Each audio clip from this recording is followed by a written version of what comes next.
Hello everyone, welcome back to Grounded Roots Healing. I'm Jason and I'm a spiritual teacher here on YouTube, an aspiring spiritual teacher. And today my video is going to cover unconditional love, which seems pretty straightforward.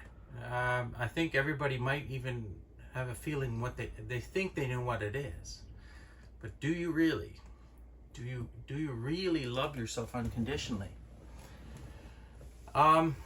Now this has been one of the biggest challenges in my life, and I've explained why before, but I'll cover it again here. So I grew up in a community. Before I say that, it's extremely windy here. I'm down at the campground, and you may notice the camera shaking a little bit if you get a gust of wind, so just bear with it. So I grew up in a very poor community, and there was a lot of SA and other types of abuse in the community, and it was rampant, and I did not escape this unscathed. So nor did anyone else in my immediate family, pretty much, or most of the community, to be honest. I know people wouldn't like to hear that, but it's the truth. And it's been generational. I've described it and how this worked in the past, and that no one's to blame, and that this is just a system, a generational trauma that's been propagated throughout history. As far as I can see, this is a very, very old community, and it's been going on for a long, long time. And my mother did not escape this. Now, my mom's passed. Shirley was her name, and I'll do a video about Mom probably soon. I've been formulating some ideas, but she did not escape this unscathed, as would be to be expected. So I don't know the details of whatever happened to her. I tried to make her face that later on in life, and to save herself before it was too late, because she had a heart condition and she was overweight, so she used food as her panacea. Where I chose alcohol and other things, she chose food. So she had a weight problem her entire life. So later on in life, I tried to get her to broach the subject, and unsuccessfully, which is not surprising, because I don't know what happened, and I don't know how deep that trauma goes, and it's not something she was capable of dealing with. So what happens when this sort of thing happens in a family, and it keeps getting propagated, is the men in these families are hurt, and then they hurt everyone around them, the boys and the girls. And then they grow up into adults, and the boys propagate this, and then the girls suffer the consequences. And they all suffer the consequences. Everybody is in absolute hell. So it's a nightmarish situation that just has no end to it. So like I said, my mother didn't escape this. None of us escaped this, really. And as a consequence of what happened to her, whatever this was, she couldn't show love to me. She was damaged. She had trouble showing love to boys, because I'm assuming something from a man in her life happened to her. And she's since passed. She had a congestive heart failure and died at 61 years old, which is pretty hard on everyone around here, but I understand why now. And I miss her a lot, even though I didn't get much love from Mom after the age of 7. Now, I've described all of the details on this in the past. So, my mother's way of being in the community, she would give everything. And, like, everything I owned, everything my sisters owned, everything, to make someone else happy. Unfortunately, while she was doing this, she was damaging our relationship and she couldn't see past it. It's not that she couldn't see past it. She knew. It's just she had zero self-worth. Zero. She felt that everybody else should be put on a pedestal above her. Now, I learned this behavior. I did the same thing, you know. I would overgive, and I would not put myself first, and I would not ask for the money that I deserved. And occasionally I'd grow a backbone, and then I would do that, but you know, it was always with consequences. It always caused me a lot of internal stress, and I didn't feel comfortable giving myself what I deserved. You know, it was programmed into me. It was programmed into all of us. And it took a long time, and I've just made this realization this morning here, that I've been trying to get unconditional love from people on the outside, especially females in my life, to be accepted for whatever I'm doing, and to be okay by pushing myself into a mold and trying to fit into a role in society that society deems as successful.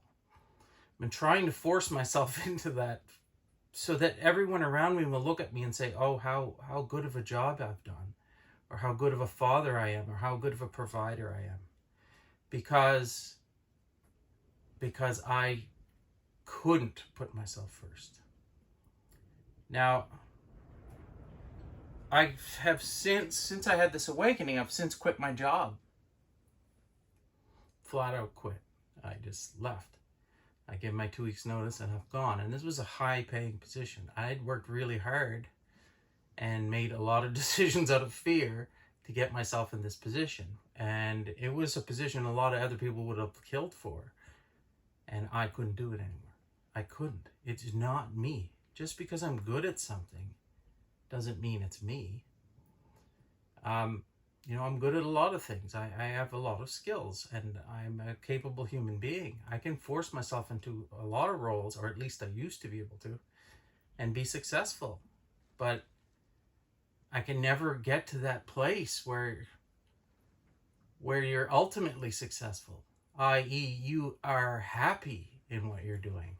You're doing what your soul came here to do. And I've never even come close to approaching that. I've been jamming a square peg in a round hole my entire life, at least since the age of 7. Relatively successfully, but I can't do it anymore. You know, it's soul crushing when you don't do what you came here to do. And I'm starting to see that what I'm supposed to do is some sort of public speaking or a book or these videos. It's to express myself and express these ideas. I have a particularly easy time understanding these patterns and how they work. And I'm good at explaining them. At least I feel I am. And I need to keep going down this path. Now, when intuition strikes and you get the urge to write something down, and it's a creative idea, that is when you know you're following your path. It's that simple. If you have to drag your butt out of bed to go do this job that you absolutely hate, oh, but the money's good, you're not following your path. Now, I can't tell you what the right choice is for you, but I know I couldn't do that another day. I couldn't do that one more day in my life. I couldn't put myself, sacrifice my life at the altar of money in order to please someone else and make other people happy. Now, it's a scary time. I'm in between jobs. I'm living off my retirement savings, like I said. And that's taxing on people around me. I'm not just taking care of myself. Now, this would be easy. I could come down If I didn't have anyone else, I could easily survive on very little money and I would be a happy man. It's trying to live in this 3D world where money is required while following your passion is the trick, you know? But I don't see any other path. If I don't take these chances and do these things now, I'll never do it. I'm 47. I don't have a lot of time left. Actually, I know how much time I have left, but that's a different story. I have a lot of time left, but if you're stuck in the 3D world and you kept going down that 3D path, I wouldn't have had a lot of time left. So what would have been the point? Die in a chair. So I'm trying to learn how to put myself first. This means fill your own cup first. This doesn't mean be a selfish a-hole. This doesn't mean put yourself first always. This means do the things for yourself that you need to do to survive and grow. And if the people around you can't see this, this is a problem. Like, I can't live like that anymore. I'm on a path to death. So if you're asking me to go back to that position, which I'm not saying anyone is, but if you were to ask me to go back to that position, you're asking me to sign a death sentence. There's no way around it. I can't survive in that system anymore. Therefore, I won't make it. So I have to put myself first. Now, the unconditional love, right? Unconditionally put myself first. I want everyone else in my life to do the same thing. I want everyone else who has the same problem as me, who's always putting everybody else first, to put themselves first. You will thrive and everyone around you will love you more. What you want to do is fill your cup so much that it's overflowing, and then everyone else can fill themselves from that. You don't have to pour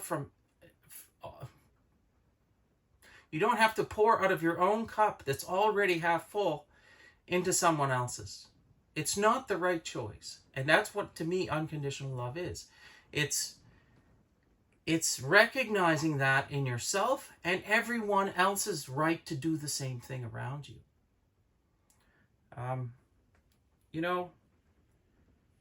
I don't need to justify myself. I don't need to justify my self-worth. Nobody does. Like, I don't know when we got lost. I mean, it started early. It started early. We were indoctrinated into the system. But I don't want us to play in the system anymore. And if that means living in a shed in the woods, then that's the choice I'm going to make. I swear I will not go back. Now, I know the universe isn't going to do that to me. It's not going to put me through that. It has done this to spiritual people in the past. Like I've stated before, Eckhart's been 5 years roaming around from couch to couch on park benches.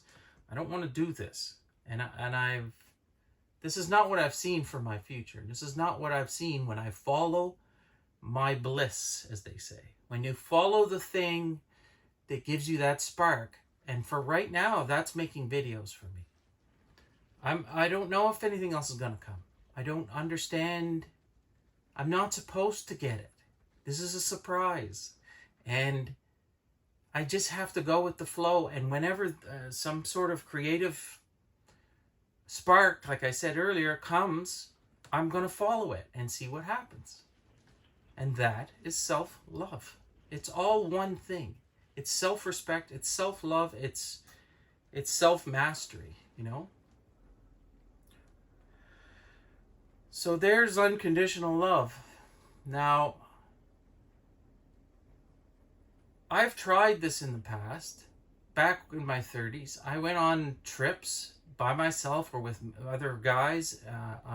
We used to do hunting trips and stuff. They'd take a long time to plan, and I'd always feel guilty. I'd always feel guilty about spending the money or spending the time away from my family, and I'd never be able to take full advantage of it. I've had some wonderful times doing that stuff. I even used to do this with work because like I steered my career to travel, to do jobs in remote places so that I could get some of that peace and get into nature in jungles, like I've stated before. But I've never been able to take full advantage of it because I was A, either at work, or B, guilty for doing it. Now I'm killing myself at work, so I don't feel guilty at least. So I've got more out of those trips than I would have out of the ones that I planned for myself. You know, I even had a tinge of guilt coming down here to spend 2 days by myself. 2 days by myself. It costs no money. It hurts no one. And I had guilt. For what? So I'm not treating myself with unconditional love. I need this. I need to ground myself. I need solitude in order to formulate these ideas and come up with, to clarify my thoughts on different situations. I can't do it with other people around me. And the house I live in is just too small. We're busting at the seams. So I need to start doing that for myself. I need to start showing myself unconditional love. And whenever that little person on my shoulder that says, "Oh, you shouldn't be doing this," he's got to shut up. It's time. It's time for him to go. And you know, I'm not doing anything wrong here. What am I doing? I got some tea. I got a bunch of crystals, some Palo Santo, oracle decks, sea glass, some good books, and some peace and quiet. Now, I choose that for myself.